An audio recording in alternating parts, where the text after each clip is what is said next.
welcome back, folks. It is Saturday as we nestle ourselves into the most wonderful part of a working week.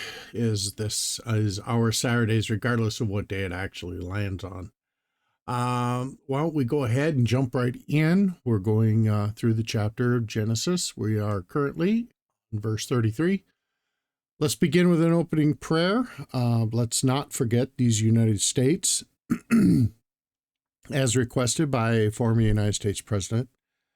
Only one of them has requested that the nation do this. So, hey, let's try something new. Let's try and be, religious and righteous. And let's also not forget the state of Hawaii, which is just turning into a train wreck of biblical proportions in many, many, many ways. Lots of commentary can be done on that, none of which will I be doing on here.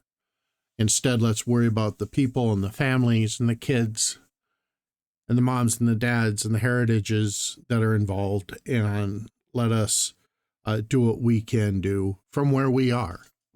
So I'll go ahead and pause, and I'll be right back after we pause. Alrighty, chapter 33. And Jacob lifted up his eyes and looked, and behold, Esau came, and with him 400 men. And he divided the children into Leah, and unto Rachel, and unto 2 handmaidens.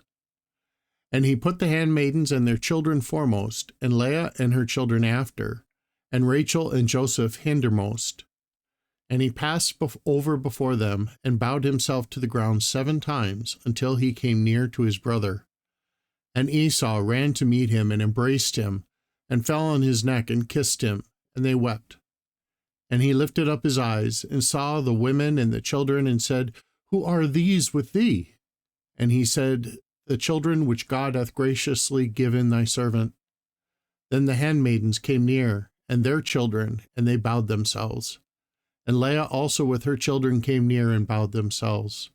And after came Joseph near, and Rachel, and they bowed themselves. And he said, What meanest thou by all this drove which I met?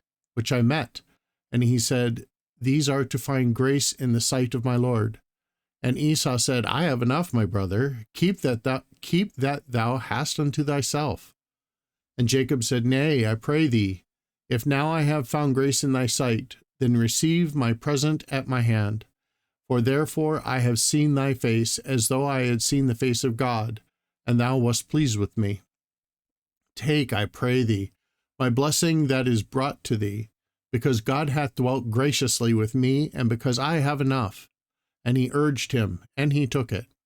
And he said, Let us take our journey, and let us go, and I will go before thee. And he said unto him, My Lord knoweth that the children are tender, and the flocks and herds with young are with me. And if men should overdrive them one day, all the flock will die. Let my Lord, I pray thee, pass over before his servant, and I will lead on softly, according as the cattle that goeth before me, and the children be able to endure, until I come unto my Lord unto Seir. And Esau said, Let me now leave with thee some of the folk that are with me. And he said, What needeth it? Let me find grace in the sight of my Lord.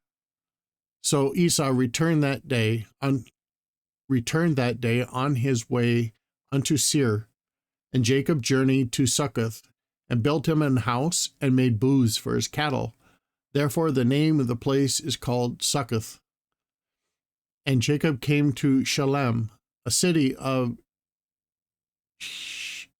Shechem, which is in the land of Canaan, when he came from Padanaram, and pitched his tent before the city.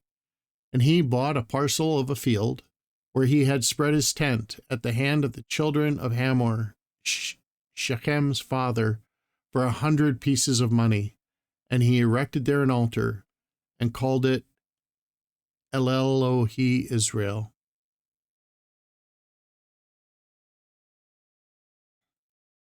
Chapter 34. And Dinah, the daughter of Leah, which she bare unto Jacob, went out to see the daughters of the land. And when Shechem, the son of Hamor, the Hivite, prince of the county, saw her, he took her and lay with her and defiled her. And his soul clave unto Dinah, the daughter of Jacob, and he loved the damsel, and spake kindly unto the damsel. And Shechem spake unto his father Hamor, saying, Get me this damsel to wife. And Jacob heard that he had defiled Dinah, his daughter, and now his sons were with his cattle in the field.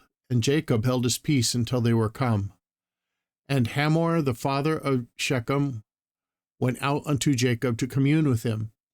And the sons of Jacob came out of the field when they heard it. And the men were grieved, and they were very wroth, because he had wrought folly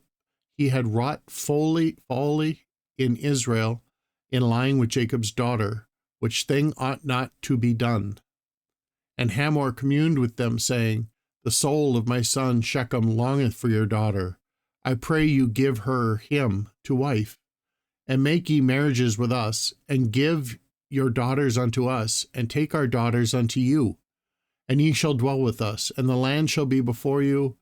Dwell and trade ye therein, and get you possessions therein. And Shechem said unto her father and unto her brethren, Let me find grace in your eyes, and what ye shall say unto me I will give. Ask me never so much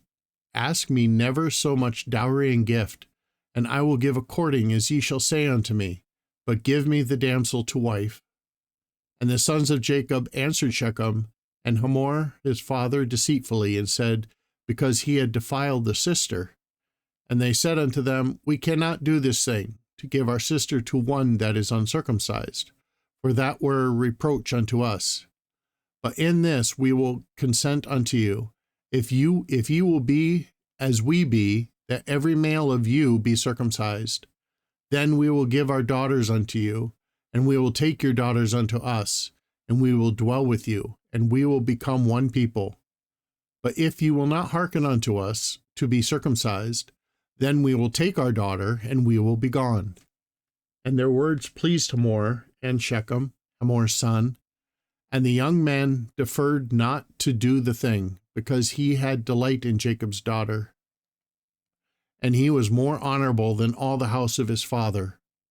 And Hamor and Shechem his son came unto the gate of their city, and communed with the men of the city, saying, These men are peaceable with us. Therefore let them dwell in the land, and trade therein. For the land, behold, it is large enough for them. Let us take their daughters to us for wives, and let us give them our daughters. Only herein will the men consent unto us, for to dwell with us, to be one people, if every male among us be circumcised, as they are circumcised. Shall not their cattle and their substance and every beast of theirs be ours? Only let us consent unto them, and they will dwell with us. And unto Hamor and unto Shechem his son hearkened all that went out of the gate of his city, and every male was circumcised, all that went out of the gate of his city. And it came to pass on the third day, when they were sore, that two of the sons of Jacob, Simeon and Levi, Dinah's brethren, took each man his sword, and came upon the city boldly, and slew all the males. And they slew Hamor and Shechem his son with the edge of the sword, and took Dinah out of Shechem's house, and went out. The sons of Jacob came upon the slain, and spoiled the city, because they had defiled their sister. Family. They took their sheep, and their oxen, and their asses, and that which was in the city, and that which was in the field, and all their wealth, and all their little ones, and their wives took they captive, and spoiled even all that was in the house. And Jacob said to Simeon and Levi, Ye have troubled me to make me stink among the inhabitants of the land, among the Canaanites and the Perizzites, and I being few in number, they shall gather themselves together against me and slay me, and I shall be destroyed, I and my house. And they said, Should he deal with our sister as with a harlot? Old Testament stuff, man. Those guys, they just didn't fiddle around. Everybody remember, tomorrow's Sunday, so there'll be no broadcast. I appreciate you guys. Remember, the Lord loves you.